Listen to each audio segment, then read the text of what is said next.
За төсвийн маань мэдээлэлд бол үндсэн 9 үзүүлэлт байна. За би одоо энд өнгөрсөн 25 оны төсвийн мэдээлэлтэй энэ 26 оных ингээ харьцуулаад хараа сууж байна. За бид нар ингээ сонгогдоод одоо 9 сард яг энэ төсвийн 25 оны төсвийн мэдээлэл орж ирж ирсэн. За тэр тоон дээр 26 27 оны төсвийн төсөөлөл бичигдсэн. За энэ жилийн одоо 26 он дээр ингээ орж ирэхэд их нэлээд зөрүүтэй байна.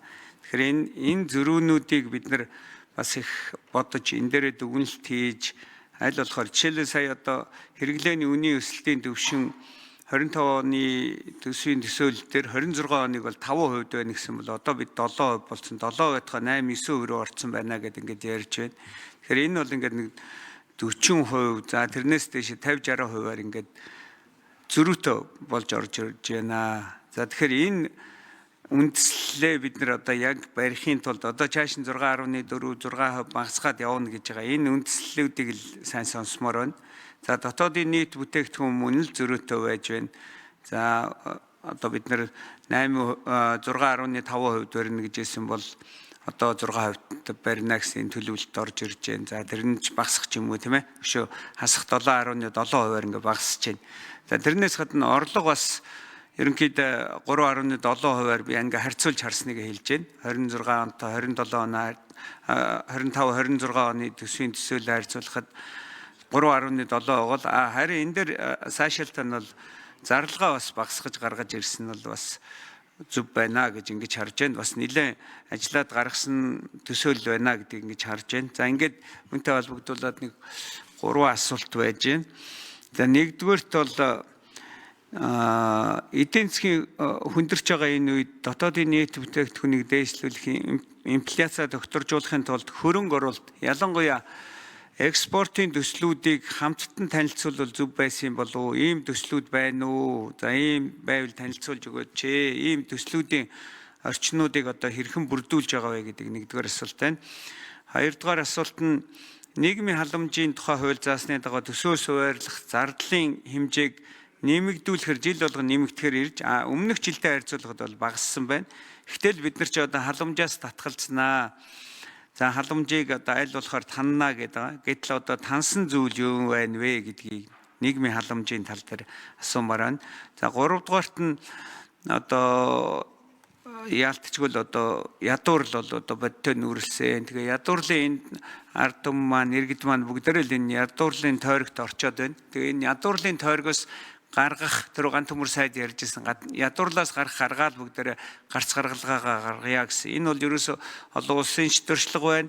Ерөөсө энэ бол боловсрлол чанаржуулах зүйл байгаа. Тэгэхээр ерөөсө ганц гарц нь бол боловсрлоо. За тэгэхээр энэ боловсрлыг гаргахын тулд бид нар хаард буюу одоо хүртээмж дээшлүүлэх тал дээр бол сангийн яамтгаар нэлээ нэгцэн ойлголцолд хүрээд боловсрлын яам маань ороод явж байгаад их таатай байгаа. Уламж биднэрт одоо нэгтлэх зүйлүүд их байгаа. Гэхдээ энэ боловсролын чанарыг дээшлүүлэх хамгийн гол нь багшлах боловсон хүчний асуудал байгаа. Тэгээ багшлах боловсон хүчин дээр дөрвтэй одоо эх жилийг бид нар боловсролыг дэмжих жил болгосон бол дөрвтэй алхмууд хийх шаардлагатай байна. Энэ дээр одоо багш нарын бодит орлогыг за одоо цалин нэмэх гэхээр цалин нэмэх боломжгүй гэдэг. Тэгвэл одоо бодит орлогыг одоо ямар нэмэх гарц гаргалгаануудыг бодож байна вэ? Боловсролын яам дээр нэлээд саналууд гарсан энийг нэгтгэхэд хөрвүүлэх болно.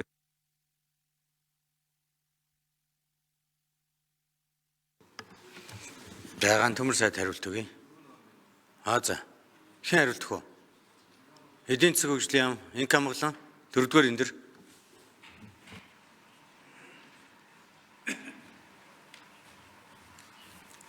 За өмнө гишүүний асуултанд хариулъя. Эдийн засгийн хөгжлийн яамын хамгаалал.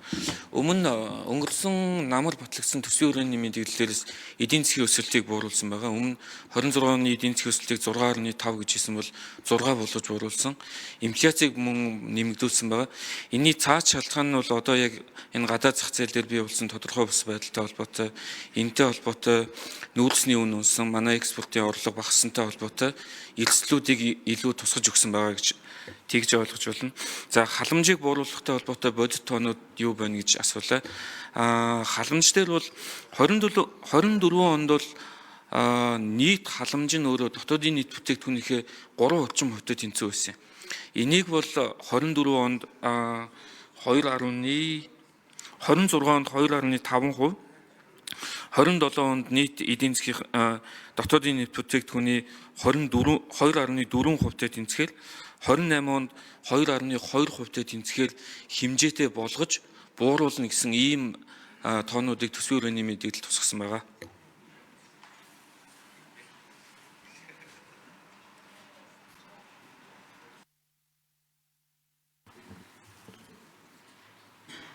Болсон уу галууд гишүүн? За тодруулъя. Галууд гишүүн тодруулчихсан. Тэр гадаадын экспортын төслүүдийн талаар танилцуулга юу байна?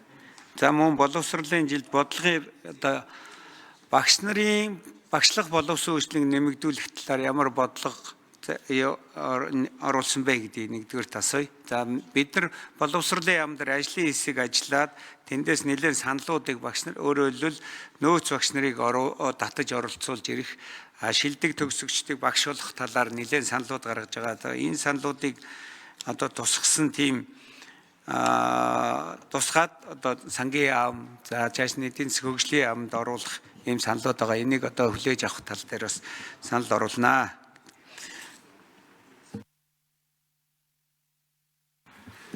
За энэ камерын 4-р эндээс гүйцэд хариулъя. За экспортыг нэмэгдүүлэх төслүүд гэдэгт бол дөнгөж сая зурагдсан нөгөө хил холболтын төмөр замын төсөл энэ хүрээнд бол бүтээн байгуулалтын ажил нь бол 2 жилийн хугацаанд хийгдэнэ. Бүтээн байгуулалт хийгдэж байх явцад жил болгон 5 сая тонн нүүрсийг экспортод нэмэлтээр гаргах тийм гэрээ хэлцэл хийгдсэн байгаа. Дээр нь нэмээд энэ хил холболт хийгсний дараа шивээ хүрэн хангийн хил холболтыг хийх нөхцөл бүрдсэн. Тэгэхээр энэ нь бас экспортыг нэмэгдүүлэх гол төслүүд болж байгаа. Ураны төслийн хувьд бол одоо бүтээн байгуулалт нь хийж байгаа 28 оноос анхны бүтээгдэхүүнээ экспортод гаргаж эхэлнэ. За тэгээд газрын тосны төсөл үргэлжлээд явна. За ийм төслүүд бол гол нь экспортыг нэмэгдүүлэхтэй байна. Боловсролтой холбоотой асуудал бол энэ төсвийн хүрээний мэдээлэлтэй яг зэрэгцээд 26 онд улсын хөгжлийн жилийн төлөвлөгөө гэдэг баримт бичиг өргөн баригдсан өчигдөр хилцэгдсэн. Энэ жилийн төлөвлөгөө